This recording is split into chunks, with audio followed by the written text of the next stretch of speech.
Nah, narasi matahari kembar saya pikir narasi negatif yang memang inginlah kira-kira agar Pak Prabowo dengan Pak Jokowi itu jadi masalah. Padahal itu tidak akan mungkin. Bagaimana mungkin secara fakta politik? Karena memang dari runtutan sejarah dan keadaan hari ini, apapun Pak Jokowi ini putranya menjadi wakil presiden yang mendampingi Pak Prabowo Subianto. Jadi sulit memang menepis soal matahari kembar, kekuatan Pak Jokowi hari ini sulit untuk ditepiskan. Memang Pak Jokowi masih kuat. Lihat saja dalam struktur kenegaraan ini, wapres loh putranya, dan para menterinya juga yang dulu bersama Pak Jokowi. Tapi jangan kemudian disebut matahari kembar karena Pak Prabowo kan mengusung tema keberlanjutan. Oke, jadi harusnya apa nih kalau bukan matahari kembar? Ya, keberlanjutan. Terkait pernyataan Mardhani Alisera soal matahari kembar menuai banyak persepsi publik dan menjadi kontroversi akhir-akhir ini. Wakil Ketua Umum PKB Jazilul Fawaid menilai bahwa narasi matahari kembar tersebut adalah narasi negatif yang tujuannya untuk merusak hubungan baik yang terjadi selama ini antara Prabowo dengan Jokowi. Dan menurut Jazilul Fawaid, kenapa sampai dengan hari ini para menteri Prabowo masih bertemu dengan Jokowi? Karena memang ada fakta politik yang mana sang anak Gibran saat ini menjadi wakil presiden dan para menteri Prabowo adalah sebagian mantan anak buah Jokowi. Ditambah lagi di pemerintahan Prabowo sekarang ini mengusung tema berkelanjutan, sehingga tidak bisa dibantah lagi bahwa posisi Jokowi sekarang ini masih kuat. Ini kan memang anomali ya, bahwa ketika keberlanjutan itu diartikan secara harfiah, anak mantan presiden itu ditempatkan menjadi wakil presiden. Sehingga kalau kita kritis saja jadi pertanyaan loh Mbak, yang namanya wapres bernama Gibran, itu lebih sering ketemu sama Pak Prabowo atau ketemu bapaknya sebagai mantan presiden? Ini kan orang jadi pertanyaan, Gibran lebih loyal kepada Prabowo atau kepada mantan presiden yang adalah bapaknya sendiri? Pertanyaan itu secara awam akan muncul. Menurut saya ini pembelajaran demokrasi, makanya jangan aneh-aneh menerjemahkan demokrasi, keberlanjutan dengan hal-hal yang bisa menimbulkan polemik seperti ini. Pertanyaan kritis lain misalnya, kalaupun mau bicara matahari kembar jadi aneh.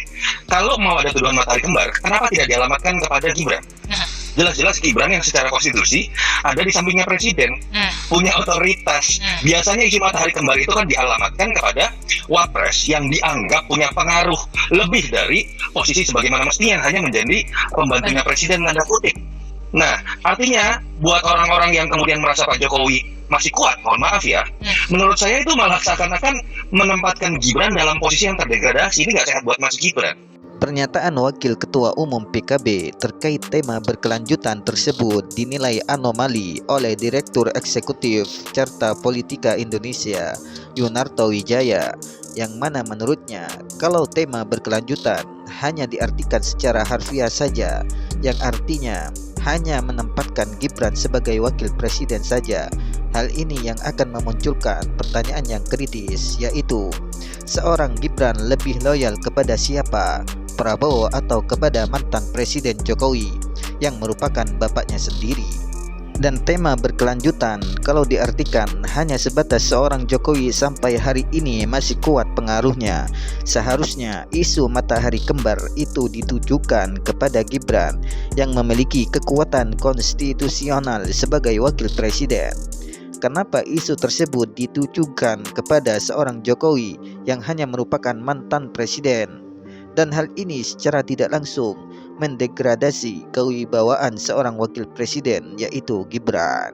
Saya menengarai justru ini adalah memang ada upaya-upaya yang menciptakan narasi di tengah situasi bangsa kita yang penuh tantangan sekarang ini. Situasi bagus di mana kita kompak, di mana kita semuanya bahu-membahu untuk menghadapi semua kesulitan, justru pengen dibelah, justru pengen dipecah belah. Ini kan bahaya begini. Sudahlah, kita jangan lagi, nggak usah lagi lah mimpi-mimpi mencoba membelah Pak Jokowi dengan Pak Prabowo dengan istilah-istilah matahari kembar, ada segala macam. Itu nggak akan punya saya katakan nggak akan berhasil juga nggak ada positifnya bagi bangsa. Bukan hanya Wakil Ketua Umum PKB saja yang menganggap narasi matahari kembar itu negatif, termasuk Sekjen Pro Jokowi atau Projo Handoko juga menganggap narasi matahari kembar tersebut adalah merupakan upaya untuk memecah belah hubungan Jokowi dengan Prabowo.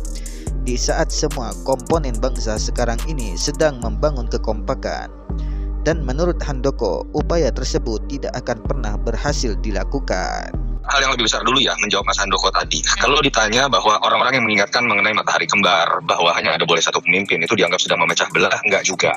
Harus diakui ada fakta politik yang anomali pertama kali dalam sejarah Indonesia tadi. Jadi kalau ditanya apakah Pak Jokowi mengerti situasi batin Pak Prabowo, Pak Jokowi nggak pernah ngerasain yang namanya wapresnya itu anak Pak SBY. Pak SBY apakah mengerti situasi batinnya Pak Prabowo? Pak SBY nggak pernah ngerasain wapresnya itu misalnya anaknya Ibu Mega, presiden sebelumnya. Ini situasi anomali. Dan ada fakta empiris loh, bahwa mungkin orang-orang yang mengingatkan itu belajar dari Filipina, bahwa ketika keberlanjutan diartikan dengan deal-deal kekuasaan, menempatkan anak mantan presiden menjadi wakil presiden, itu ternyata tidak berbuah baik. Jadi saya mencoba berprasangka baik dengan Mardhani Alisera, dia tidak ingin Indonesia seperti Filipina, kira-kira seperti itu. Pernyataan Sekjen Projo tersebut dibantah langsung oleh Yunarto Wijaya bahwa orang-orang yang mengingatkan tentang adanya matahari kembar jangan dianggap sebagai pemecah belah karena mereka-mereka ini dilandaskan dengan adanya fakta politik dan data empiris bahwa ketika keberlanjutan menempatkan anak dari seorang mantan presiden menjadi wakil presiden itu akan membuahkan hal yang tidak baik. Dari apa yang kita bicarakan akhir-akhir ini, itu kan memang soal banyaknya silaturahmi politik kemana-mana nih. Ini para pimpinan kita pada berkunjung di momen lebaran dan lain sebagainya. Dan dalam konteks itu sebetulnya kalau kita mau melihat dari kacamata kebudayaan, sesuatu yang wajar-wajar saja di momentum lebaran. Tetapi memang menjadi persoalan pada saat kemudian harus diwanti-wanti juga. Jangan sampai ada kesan di tengah publik bahwa memang ada banyak visi di dalam membangun pemerintahan saat ini. Itu kan yang diwanti-wanti oleh semuanya. Karena harus diingat bahwa visinya cuma satu, hanya ada satu visi, yaitu visi presiden. Dan kalau kita mau komit, mau jujur kepada kita semuanya secara masing-masing, ya presiden hari ini namanya adalah Pak Prabowo Subianto. Sehingga harusnya seluruh haluan, seluruh gerak politik, seluruh navigasi arah bangsa mau dipimpin kemana, itu ngikutnya kepada satu, visinya Pak Prabowo Subianto.